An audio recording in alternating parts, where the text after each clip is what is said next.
mais de 6,3 bilhões de reais desviados do INSS. O que era para garantir a aposentadoria do povo foi parar no bolso de fraudadores. Mas a pergunta que ninguém responde é: quem vai devolver esse dinheiro? Sobre a fraude bilionária no INSS que derrubou o presidente da autarquia e apontou o nome de Frei Chico, irmão de Lula, como alvo das investigações da PF, o apresentador Ratinho foi às redes sociais. Você está preparado para ouvir verdades? Funcionários do governo roubaram 6 bilhões de velhinhos e aposentados do INSS. A minha tristeza, sabe o que é? É que ninguém vai ser preso. Essa é a minha tristeza. Eles vão com 6 bilhões. Eles vão contratar os melhores advogados do mundo e não vai acontecer nada. Roubaram a continha daqueles coitadinhos que já recebem uma mínima aposentadoria. Roubaram dentro do governo. E não vai acontecer nada com eles. Associações e sindicatos com convênios firmados com o INSS realizaram cobranças sem autorização, muitas vezes com o uso de assinaturas falsas. Inscreva-se e toque no sininho para ajudar o canal. Operação sem desconto, deflagrada pela Polícia Federal e pela Controladoria Geral da União, revelou que mais de 97% dos contratos investigados não contavam com o consentimento dos beneficiários. Estima-se que até 6 milhões de pessoas tenham sido afetadas por esse esquema fraudulento. Essas perguntas, então. Quem é o presidente do INSS? Até o estouro, da operação que identificou essa fraude, o presidente, então, era Alessandro Stefanuto, que foi acusado de omissão. Ele foi demitido pelo presidente Lula. Stefanuto, vale dizer, foi um nome indicado pelo ministro da Previdência Social, Carlos Lupe.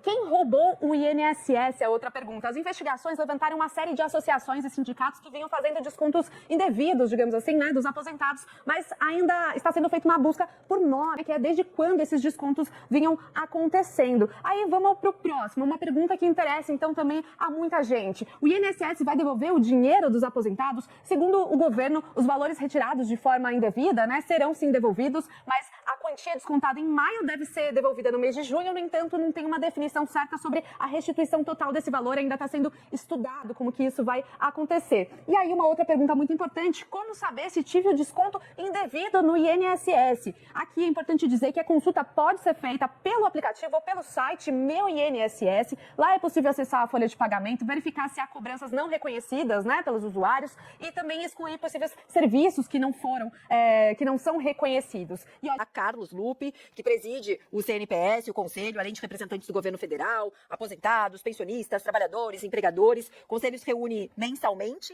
em datas que são previamente estabelecidas.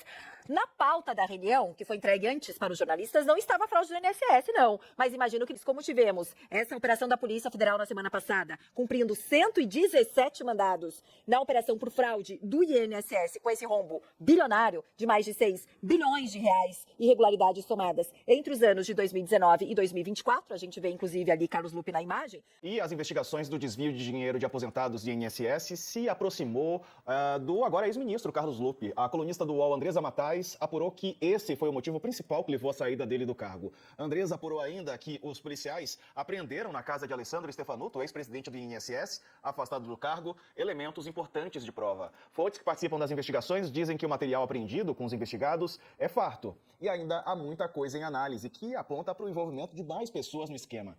E Stefanuto foi nomeado por Lupe e defendido pelo ministro, no momento que o governo anunciou o afastamento dele do cargo. Estão servidores públicos, empresários e lobistas. O então presidente do INSS, Alessandro Stefanuto, foi afastado do cargo por ordem da Justiça Federal. Outros servidores também foram afastados e 6 mandados de prisão temporária foram cumpridos. O INSS Alessandro Stefanuto, um dos alvos da operação que a Polícia Federal e a Controladoria Geral da União deflagraram nesta quarta-feira, 23 de abril. A ação conjunta da PF e da CGU é contra fraudes no INSS. Segundo as investigações, há indícios que sugerem a existência de um esquema nacional de descontos de mensalidade associativa não autorizados em aposentadorias e pensões. Esses descontos indevidos de valores de aposentados e pensionistas Os desvios somaram 6,3 bilhões de reais. A mensalidade associativa é uma contribuição. Qualquer desconto precisa ter autorização prévia do beneficiário para acontecer. A única exceção é para casos envolvendo decisão judicial. Entre janeiro de 2023 e maio de 2024, o INSS recebeu 1 milhão de reclamações acerca de descontos indevidos, motivando o cancelamento dos descontos autodeclarados como não autorizados. A Polícia Federal recuperou cerca de 1 bilhão em bens e valores. No entanto, ainda resta um longo caminho para que todo o montante desviado seja devolvido aos cofres públicos. O governo federal está finalizando um plano de ressarcimento para os aposentados e pensionistas que sofreram descontos indevidos. A proposta prevê que os segurados possam apresentar seus pedidos sem intermediários, e os pagamentos serão realizados por meio de um processo simples, conduzido exclusivamente pelo governo. Informou que vai atuar para recuperar os recursos desviados em favor dos aposentados e pensionistas prejudicados. E é claro que, diante dessa imensa fraude aí, as pessoas estão tentando entender o que elas têm que fazer a partir de agora. A proposta de ressarcimento está sendo formulada em conjunto pelo INSS, pela Advocacia Geral da União, AGU, e pela Controladoria Geral da União, CGU. A medida precisa ser aprovada pela Presidência da República antes de ser oficialmente apresentada a órgãos como o Conselho Nacional de Justiça, CNJ, o Ministério Público Federal, MPF, e a Defensoria Pública da União. Enquanto isso, aposentados e pensionistas aguardam a devolução do dinheiro que lhes foi tirado indevidamente. A pergunta continua: quem vai devolver esse dinheiro? Meus amigos, depois destes cortes de notícias, o que você acha? Será que entendi agora? Deixe nos comentários o que você entendeu e compartilhe com os amigos e os inimigos.